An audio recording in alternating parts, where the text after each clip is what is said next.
Hi, I'm Eric Rose with Rose Health. Going to do another healthy dish for you, a nice lean and green. This is as simple as it gets. Not a lot of ingredients. Very healthy, sound meal that I'm going to do for you. So one of my favorite dishes in the world is called Utica greens. And most people probably haven't heard of it unless you're from the Northeast. So traditionally it's made with sauteed escarole and butter and lots of cheese and toasted breadcrumbs over the top and a little bit of a chicken broth.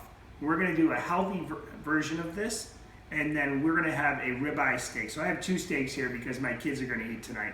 But these are 10-ounce steaks, so I'm going to cut them in half. It's going to be a little less than a 5-ounce portion, but that's okay because I'm going to use just a touch of cheese in this my green dish. So everything will balance out in my 5-in-1. So I got my pan heating over here. I have a hot pan for my greens. So basically I have just under 6 cups of greens. And why did I go under? Because I'm leaving a little bit of room to use 2 tablespoons of cherry pepper relish. Okay, so you have this is about 5 compact cups. So we're basically taking all of our greens with the escarole, with a little bit of room left for these cherry peppers. So what I have going on here, I'm going to take just a touch of olive oil in this hot pan, and I'm going to go ahead and take my escarole and I'm going to put it right in there. There's a lot of moisture in this escarole, so if you come and look, I'm going to just cover this, and it's going to steam on its own. So we're going to come back in a minute and mix this up, or we're going to let it go. Okay, I have this pan getting as hot as I can. I don't have a cast iron right now, but if I did, I would love to use cast iron because it's great to cook a steak inside. I'm going to turn this hood on so it's going to get a little bit louder. Okay, so the key to a steak, one, you want to let it come to room temperature. Okay, and these steaks, they have a fair amount of marbling here. They probably should be a little bit leaner, but this is what I have. So these are 2 great ribeyes. I'm going to cook 1 right now. Okay, so you want them to come to room temperature before you put them in a pan, and you want it to go into a hot pan, and you're going to have what's called the Maillard reaction. So your flavor is going to get when the blood and the juices of the steak caramelize from the heat. That's called the Maillard reaction, and that's going to create great flavor. Okay, ideally we want to salt and pepper our steak heavily, but we don't need to do that when we're on plan. If you have a nice piece of steak, you can omit that, and it's still gonna taste great. Now what I am gonna do is I'm gonna spray it lightly with a little pan release here, okay? So simply, I'm gonna take it, and I'm gonna put this in the hot pan. I already know it's hot. You're gonna hear it sear.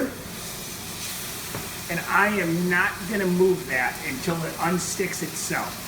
One of the rookie mistakes of searing a steak in the house is people trying to move it and flip it before it's ready to go. When it's ready, it will release from the pan and I'll be able to flip it. So we're gonna let this go for a few minutes while our greens are wilting down before the next step, and we'll come back. Okay, so I just about 4 minutes on that side, and you can see when I picked it up, you can see this beautiful seared edge. The Maillard reaction, tons of caramelization. And you can see all I did was spray that a little bit, and I'm going to flip it over and I'm going to leave it for about another 4 minutes and sear this side. After that, I want to pull it off of the pan, and I'm going to let it rest if I want a little bit of color for mid-rare. I'm going to let it rest for about 4 minutes onto this pan. And what's going to happen is the steak is going to relax, and then the juices will redistribute out throughout that steak, and it's going to be very juicy and flavorful. When you don't let the steak rest and you go ahead and cut it, all that juice will run out onto your plate and you'll see it. And what you're really losing is a lot of flavor. So you always want to let your steak rest. While this is finishing up, let's check out our greens here. And you can look in the pan here, a lot of moisture is cooking out. They're almost done. So what I'm going to do is I'm going to just give them a little bit of a stir here. Okay, and I'm going to go ahead and add in my cherry pepper relish. And I like to have a little bit of texture. I don't like to cook them down to their mush. So I'm going to stir this and I'm going to turn it off and then add my cheese right before serving it. So just give this a quick stir. When you use escarole, if you're using escarole that you get that's homegrown or from the local market, you want to make sure you rinse it really good because it grows in sandy soil, and sometimes you can get some grit in there, so it's very important that you rinse it. But a really healthy green, it's part of the chicory family, high in fiber, high in vitamin A, really, really good for it. I like it, it's so flavorful. So let's go ahead and cover this, and we'll wait for this steak to just finish up, and then we'll come back.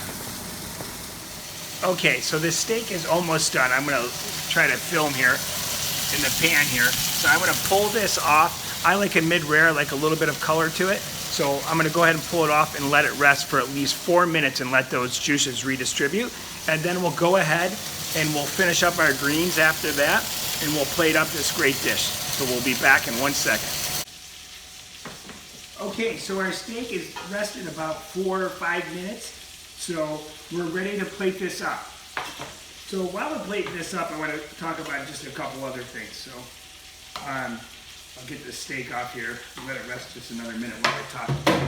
So when you're going to use cheese in a recipe, and I was always a big fan of cheese, and it's not really used that much on Optavia unless you're using it as an alternative protein. So we do use it, you just have to be very calculated when you use it. My recommendation is if you're going to use cheese, get the most flavor for your buck. Buy a good cheese. So this is a really good aged Parmesan, and you can see the crust. I like to use this because the more it's dried out, the more flavor it has. So you don't have to use as much of it to get an intense flavor. Okay. Now, if I was to salt my steak, the type of salt you use is important too, because this is what I call a finishing salt. It almost looks like a snowflake, and it gives you great coverage. Now, I don't need the salt on the steak because this was a high quality steak, and it's going to be very flavorful without it. That's when you transition out of the 5-in-1 and you start to move on, and you can have a little bit of additional salt. Buy a good salt for finishing high quality proteins. So now I'm going to finish off my greens in here. I'm going to just add a little bit of cheese here, give it a mix, and then I'll garnish with a little bit. So you actually use very little when it comes with when you're using a higher end cheese. So you can see I probably didn't even use a tablespoon. So I'm going to split this greens because it was 2 portions, almost 6 cups, just under, because remember I used those peppers.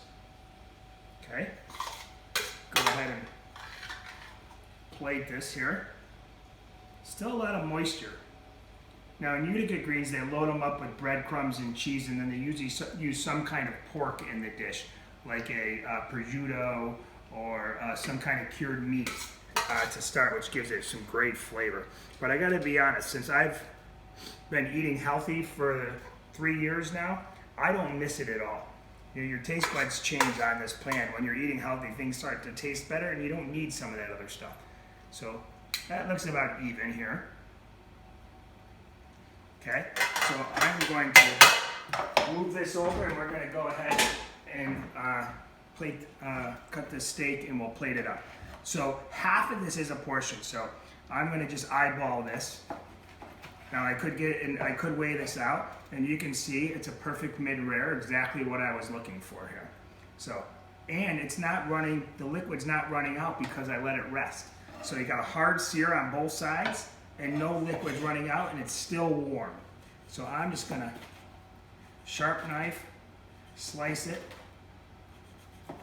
You always want to slice across the grain, depending on the steak you have, because if you slice with the grain, it's a little bit tougher to eat.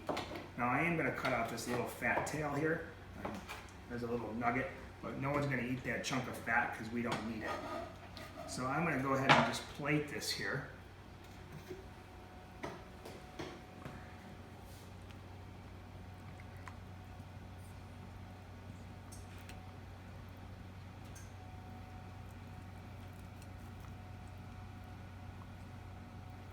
So my Utica greens, I'm going to go ahead and turn this around and garnish it. So just a little bit more cheese over the top.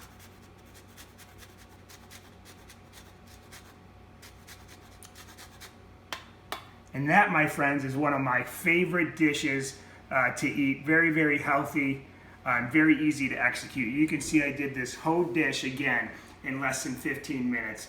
Really great, flavorful dish. Have fun in the kitchen. Eating healthy is so much fun. Plan, plan, plan, get the ingredients together, and make beautiful, healthy meals in the kitchen. Thank you very much. We'll see you next time. Eric Rose with Rose Health.